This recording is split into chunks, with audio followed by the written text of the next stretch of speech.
Hello my loves, welcome back to my channel. So today I'm going to be filming a hair tutorial for you guys. This is basically just my kind of like everyday curl wave, whatever you want to call it. And then sometimes when I either get tired of my hair being down or I haven't washed it in a few days and I need it to look like I tried, I'll put it up in a half pony. And when I do, I get so many questions from you guys on how I do my half pony hairstyle. It's super easy. And it takes little to no time, especially if your hair is already pre-wanded or pre-curled. In this video, I will show you guys how I wand my hair with my curling iron and then how I put it up in my lower half pony and my high top half pony like I have here. I am also going to try to make this fun and answer your guys' questions on Instagram. I asked you guys to ask me questions so that I could have something fun to talk about while I was doing the hair tutorial. So if you guys want to hear my answers to your questions and see how I do this super easy half up, half down hairstyle, then go ahead and keep on watching. Okay, so the first thing I'm going to do is I'm just going to brush out my hair. I don't normally brush out my hair to do my hair. I don't really comb or brush my hair ever, but it was kind of like naughty just from letting it air dry. First thing I'm going to do is section off my hair, and then once I section it off, we can get into some of the questions. I figured I would do a hair tutorial to answer your guys' questions because I get so many questions on how I do my hair when I do like the half up, half down look. So I just wanted to kind of show you guys how I curl / wand my hair and then how I style it once it's done. And I figured since I get so many questions on that, showing you guys would be the best way to do it. But I feel like I just get so bored of filming just plain old tutorials for you guys. So I want to make it fun by answering your guys' questions. But also I decided to put up this cute little background. So hopefully, I don't know, hopefully it's cute. I'm trying out something new where I put something cute in the background because the fireplace looked really cute. So I was like, oh, I'm going to do something cute back there. Like I said, this is also going to be a tutorial. So that is why I'm going to be talking about like what I'm using and then showing you guys like how I do it all. But the curling iron that I use to wand my hair, because my Numi wand that I used to use that was like 25 millimeters actually died out on me, and the wand that I have is thicker. I think it's like 35 or 30 something millimeters. So I wanted something a little bit smaller. Ow, I just burned myself. So I wanted something a little bit smaller, so I figured I would use my Hot Tools curling iron. This is probably like an inch to an inch and a half. I don't really know, but it's a good one. So I use this as a wand. What I do is I take just probably like 1-inch sections and I start up at the top and I just wrap my hair around it as if it was a wand.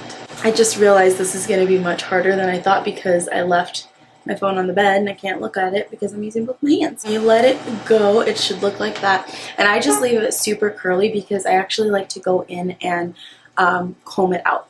So the first question is, why don't you put ads on your YouTube videos? Girl, make you some money. Love you. I actually do have ads on my videos. If they're not showing up, we got a little situation. But I do have ads on my videos. Every time I put up a video, I have to like click a little thing that says monetize so that I can monetize all my videos, and then it puts ads on my videos. The reason I don't really make a lot of money is because I don't have a lot of people watching my videos anymore. So even though YouTube shows that I have 140,000+ followers or subscribers, that doesn't necessarily mean that that translates to people actually watching my YouTube videos. Most of the followers I had back in the day, so I have to try to work on building up my following again, and I just gotta be patient, so that's that. You know what I think is funny? It's like you can tell where my nail polish gets burned off from all of the little things on the curling iron. And this accidentally dropped too soon. Alright, next question. Can you do some Halloween makeup tutorials? Honestly, I think that would be so much fun. I don't know how much time I'm gonna have to do that. And I also, like, here's the problem. I feel like I'm not super creative anymore, but I'm like, I've been trying to figure out what the hell I want to be for Halloween because we're actually gonna go out for once. We went out a few years ago too, but I mean, like, I just always want to be something really cool and creepy, and it never turns out the way I want, so I end up being like a dead nurse again or something. And I don't want to just do that this year. Like, I want to do something cool.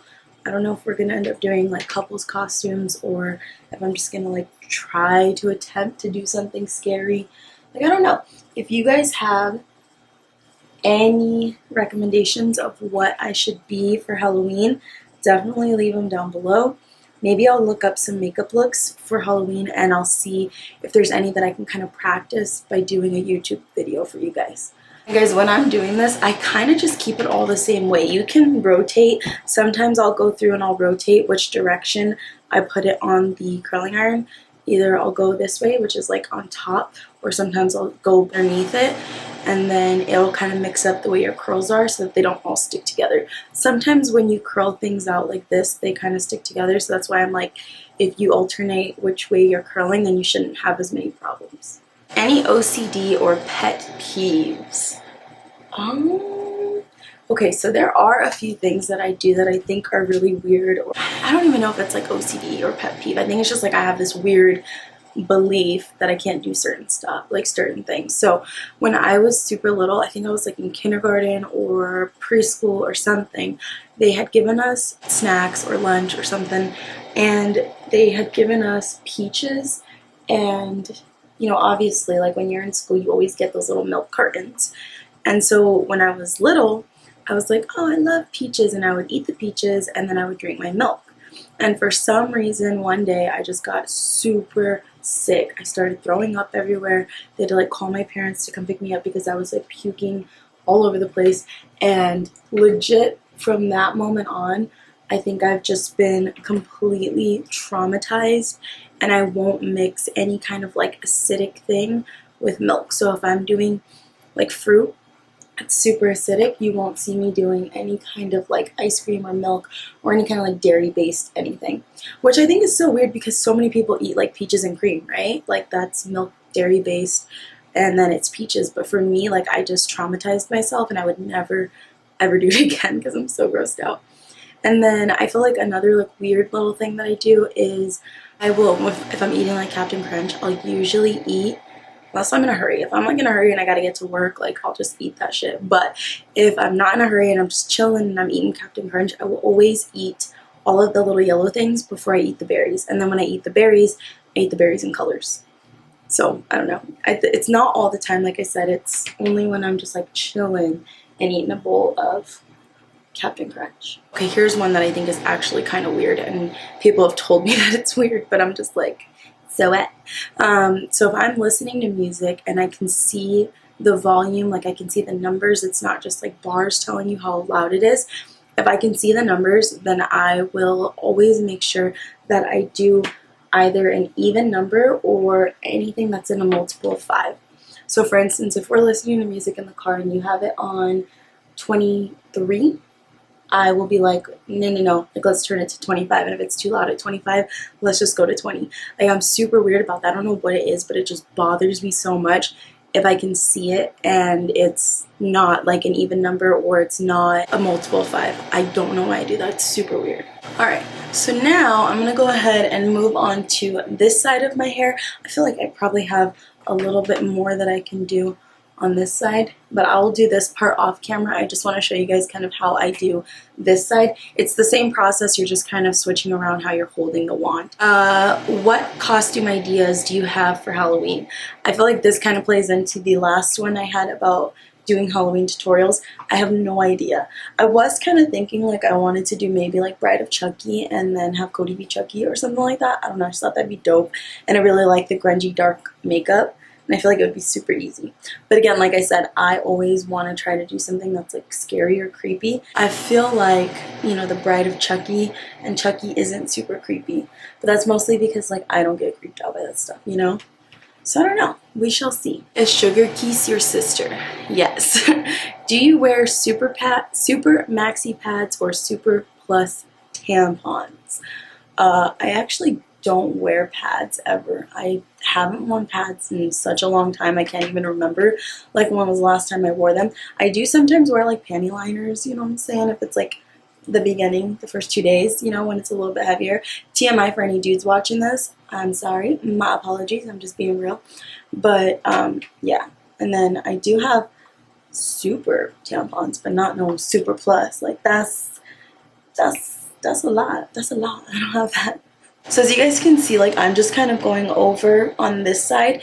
I am holding it a little bit different because I'm going over on the right side, but it's the same exact process. You're literally just taking maybe an inch thick, you're going on top of the barrel and wrapping it around like so. Loved your Get Ready With Me scary stories. Were any of your old videos filmed in that house? Not the scary stuff that I was telling you guys from like when I was a kid, but like the stuff where I said my stepmom saw somebody or we heard the lights going on and off. That was actually when I started doing videos. The room that you guys saw all my videos filmed in with the cracked door and the fan without the lid, those were all filmed in my house in Buckeye, which is where a lot of that like scary stuff happened that me and my stepmom saw or heard. So yeah, that one I've definitely filmed in that house. Oh, and thank you so much for being a subscriber since the beginning. I just saw that your other part was on there. Sending you hugs. Do you believe in reincarnation?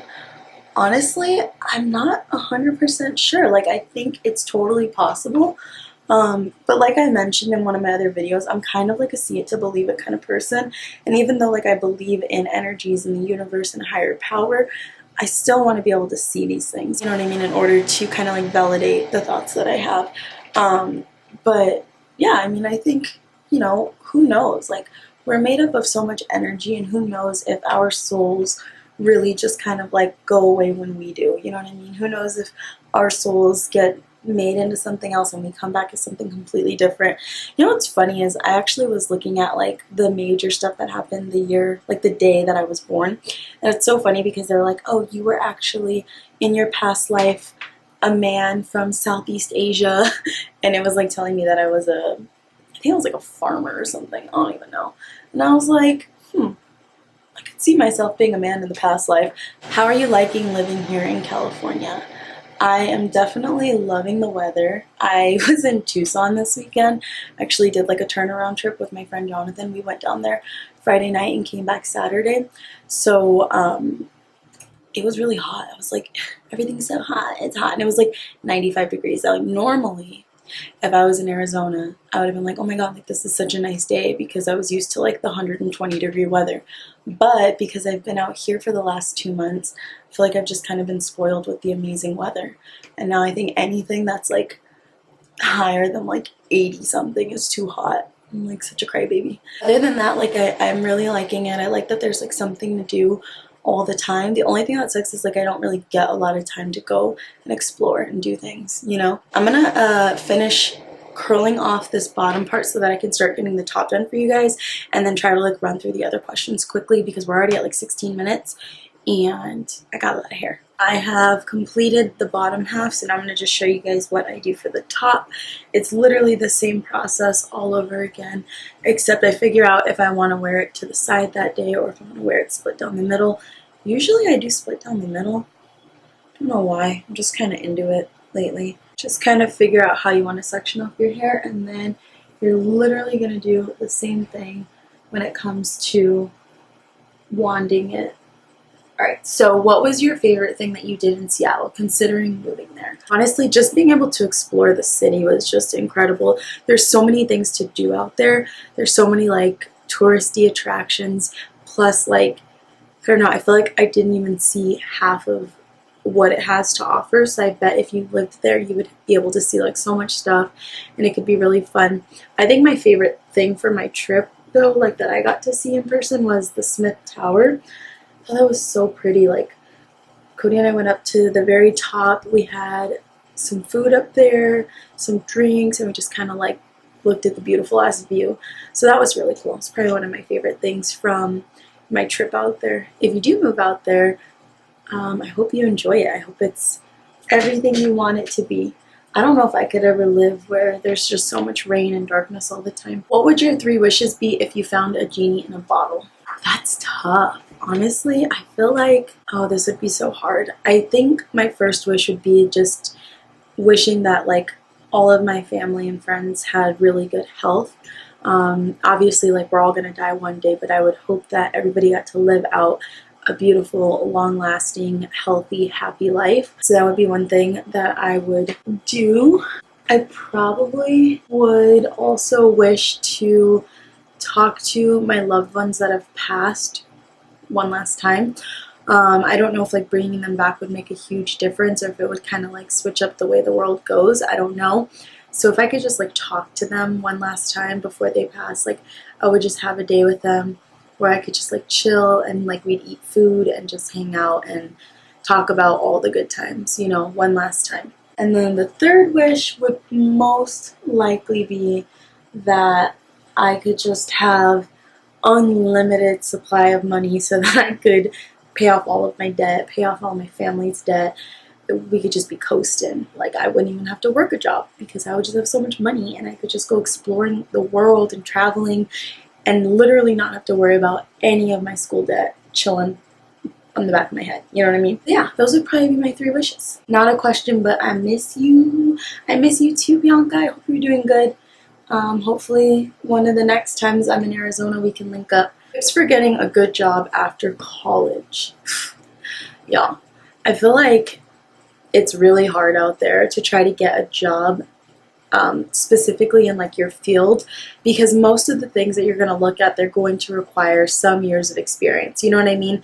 So I feel like just definitely take the time to network with people. The more people you know, the more chances you have of landing a job in a good company, or, you know, landing a job that's going to end up being your dream job. Definitely network, and don't ever stop working on yourself. Just because like school's over doesn't mean that you have to stop studying, or doesn't mean that you know, stop learning.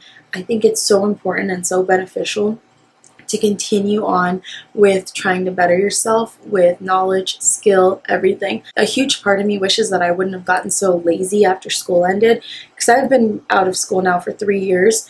And I just feel like there are so many things I could have done differently within these last 3 years that would have helped me much more in my career field today. So definitely don't give up on learning and expanding your knowledge and your skill set, and taking the time to just network with people. I feel like those are going to be some of the best things that you can do for yourself. Do you know how to tame curly hair in humid weather? I don't think I know how to do that. I feel like I'm still kind of trying to learn how to do my hair in this weather. It's not that it's like super humid out here in San Diego, it's just definitely not as dry as Arizona was. So I feel like I'm still trying to figure out how the hell I do my hair out here. I would say definitely look into product. I didn't used to use a lot of product when I was in Arizona because, like I said, it was just dry heat. It was so easy to do my hair out there. But now I'm actually looking into and trying to like research the best products for wavy hair, the best stuff that's going to help my curls stay in place. It's hard. It is hard, especially if you have hair that is prone to like frizzing up like mine. It gets super frizzy in the humidity and just kind of like falls flat. It's really ugly, which is annoying because my natural hair is wavy. So like, why would it fall flat, you know? But it happens. Advice about having your heart broken when you live together and have nowhere to really stay. This is a very, very tough one, because I feel like everybody handles things differently. I know that I lived with my ex for months after we broke up, and it was probably one of the hardest things that I ever had to endure in the relationship, because there's just so much, I feel, disrespect that happens because you guys are just, I mean, there's a reason that you guys broke up, you know what I mean? And so they're not seeing things the way you see things. There's arguments, there's just disagreements, there's, you know, each of the people thinking that they still have any say in each other's lives, like who they hang out with, what time they come home. I just feel like it's a very toxic thing to do, to stay living with someone. And I know it's hard. It was super hard for us, you know, me and my ex, to like not live together because it was kind of like our only options of like living space. And you know, good thing for me is that like I lived in my parents' house, like they rented their house to me, so it's not like I had some kind of lease that bound us there together, you know what I mean, through some kind of like other like rental agency or something. Like I just told my parents like, hey, we broke up, like she needs to move out, we'll figure out the rent, like, you know, it was really hard. So I feel like the best thing that you can do is figure out what your options are. If you have the chance to go stay with somebody else while you guys kind of, get through this breakup and, you want to move forward, then definitely, definitely, definitely do it. Remove yourself from the situation if it's possible, because it gets really, really hard, really toxic, really unhealthy, staying there and continuously trying to be down each other's throats. Even if you have days where you guys leave each other alone, there's still going to be the days where you're like, why did they come home this late? Like, what were they doing? Whose house were they at? Who were they with? When really you don't have a say in that stuff anymore. You know what I mean? So for your own mental health and keeping a sane mind, don't do it. If you have the opportunity to leave, leave. This is the last question that I had. I didn't get a whole bunch of questions because I did it random. I was going to answer all of them that night, and then I was like, I'm tired. So that's why I'm filming it today. So there's not a whole bunch of questions, but the last question is, how do you come up with something to talk about every day? Honestly, I have no idea. I feel like I just talk a lot as it is as a person. And what's funny is, if I'm meeting somebody new for the first time, I won't be talking so much. I'm really quiet, really shy, a little timid, But if I'm with friends or family that I'm super close with and comfortable with, I don't shut up, which you guys kind of see here. I feel like in front of the camera, I'm super comfortable talking to you guys, and I can literally talk for hours, which is why some of my tutorials go into an hour long and I have to cut out so much stuff to make it all fit. But I feel like I just have a lot of stuff on my mind as it is, and I like to kind of put my opinion out there and see what other people think about the things that I'm saying, or their opinions. I think it's interesting to have something to talk about pretty much all the time. It just kind of shows your level of, I guess, intellect when it comes to conversations. Not everything is surface level. Not everything is just hey, how are you? You know what I mean? I love having something to talk about. And so I honestly also keep myself well informed. I have 2 different news apps, so I keep up with all the news in Arizona and in San Diego. And so I feel like that always gives me something to talk about. I listen to podcasts. I watch YouTube videos where people are telling me stories, true crime, story times, whatever. So that kind of gives me something to talk about also. I just really just keep myself informed no matter what it is, whether it's work stuff, leisure stuff, whatever it is. Keep yourself informed and you will always have something to talk about. So like I said, that was the last question. So I'm just going to kind of show you guys what I do to finish off the hair. If I'm just wanting to have, super wavy hair, curly hair for the day, then I just kind of run my hands through it to break it up a little bit, and then I leave it as is. Throughout the day it'll kind of drop. But I know a lot of you guys have asked about my half up, half down do that I also do, so I'll show you guys that really quick. But it's super simple. All I do is I take my hair above my ears, so my big ass ears, take my hair above my ears and I pull it back and then try to separate what I can, and then smooth out your hair. Put your hair in a little ponytail. So depending on the day, what I'm wearing, whatever, I kind of just decide how I want my hair. So some days I will just do this, where I kind of leave it towards the back, and then I always pull out a little bit of hair here in the front, and I just leave it like that. Other days, I will pull it towards the front of the head and kind of piece out those top layers. And again, I always do a little bit of hair right here on the sides because I just feel like, I don't know, I got a big ass head. I feel like I gotta kind of cover it up a little bit. But that is literally all there is to it when I'm doing my half up, half down do. I get a lot of questions on it when I wear it like this, and I'm like, it's the easiest thing in the world. So I just figured I would show you guys super quickly how I do that. Just wanted to say thank you guys so much for taking the time to sit here and listen to me, answer your guys' questions, show you guys how I do my hair. I hope it was helpful and somewhat informative, even if it wasn't strictly like a hair tutorial.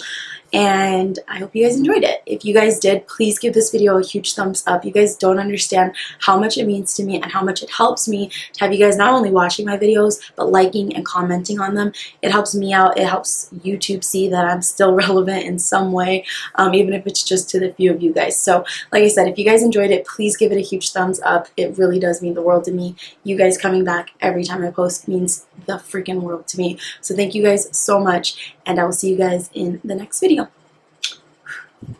Bye guys.